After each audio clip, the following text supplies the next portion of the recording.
Hello boys and girls, today we're going to be reading A House for Hermit Crab. It is written and illustrated by Eric Carle, one of our favorite authors.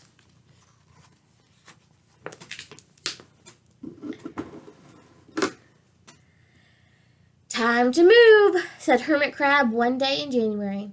I've grown too big for this little shell. He had felt safe and snug in his shell, but now it was too snug. Hermit Crab stepped out of the shell and onto the floor of the ocean. But it was frightening out in the open sea without a shell to hide in. What if a big fish comes along and attacks me? He thought. I must find a new home soon.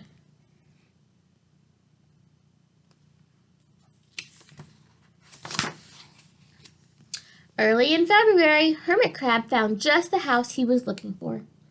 It was a big shell and strong. He moved right in, wiggling and waggling about inside to see how it felt.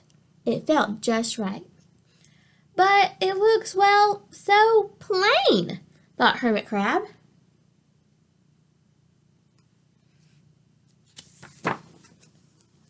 In March, Hermit Crab met some sea anemones. They swayed gently back and forth in the water. Oh, how beautiful you are, said Hermit Crab. Would one of you be willing to come and live on my house? It's so plain, it needs you.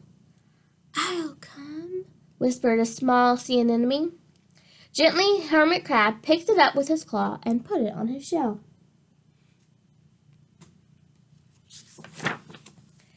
In April, Hermit Crab passed a flock of starfish moving slowly along the floor. Oh, how handsome you are, said Hermit Crab. Would one of you be willing to decorate my house? I would, signaled a little sea star. Carefully, Hermit Crab picked it up with his claw and put it on his house.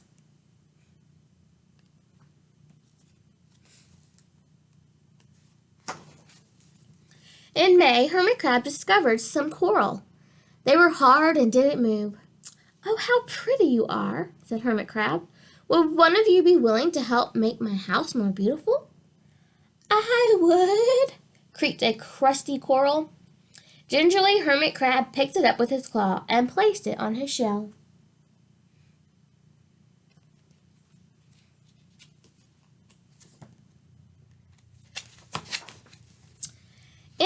In June, Hermit Crab came to a group of snails crawling over a rock on the ocean floor. They grazed as they went, picking up algae and bits of debris and leaving a neat path behind them. How tidy and hard-working you are, said Hermit Crab. Would one of you be willing to come and help clean my house? I would, offered one of the snails. Happily, Hermit Crab picked it up with his claw and placed it on his shell.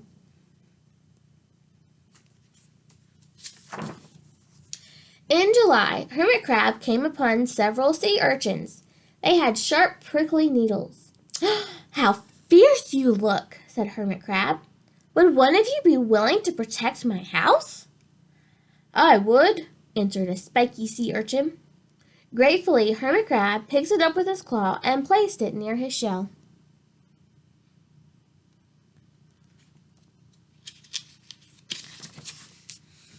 In August, Hermit Crab and his friends wandered into the forest of seaweed.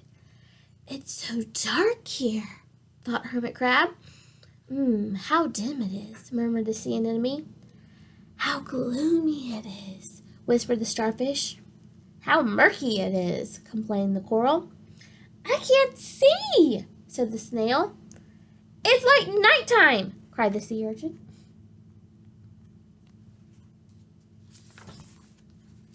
In September, Hermit Crab spotted a school of lanternfish darting through the dark water.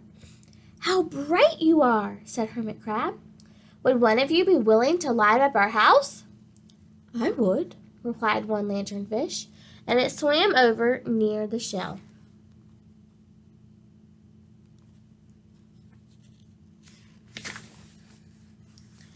In October, Hermit Crab approached a pile of smooth pebbles. How sturdy you are, said Hermit Crab. Would you mind if I rearranged you? Not at all, answered the pebbles. Hermit Crab picked them up one by one with his claw and built a wall around his shell. Now my house is perfect, teared Hermit Crab.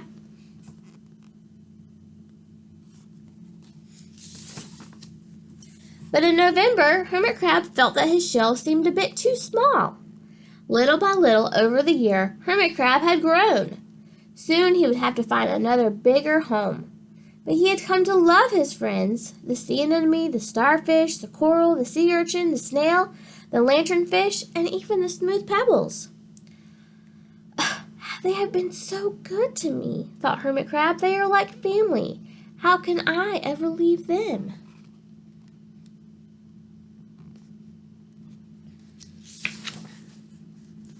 In December, a smaller hermit crab passed by. I have outgrown my shell, she said. Would you know of a place for me? I have outgrown my house, too, answered Hermit Crab. I must move on. You are welcome to live here, but you must promise to be good to my friends. Oh, I promise, said the little crab.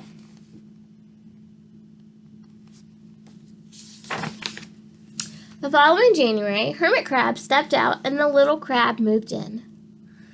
Couldn't stay in that little shell forever, said Hermit Crab as he waved goodbye. The ocean floor looked wider than he had remembered, but Hermit Crab wasn't afraid. Soon he spied the perfect house, a big empty shell. It looked, well, a little plain. But sponges, he thought. Barnacles, clownfish, sand dollars, electric eels. Oh, there are so many possibilities. I can't wait to get started.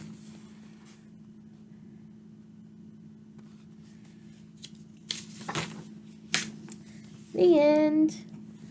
I hope you enjoyed today's read aloud, boys and girls. I love you and I miss you.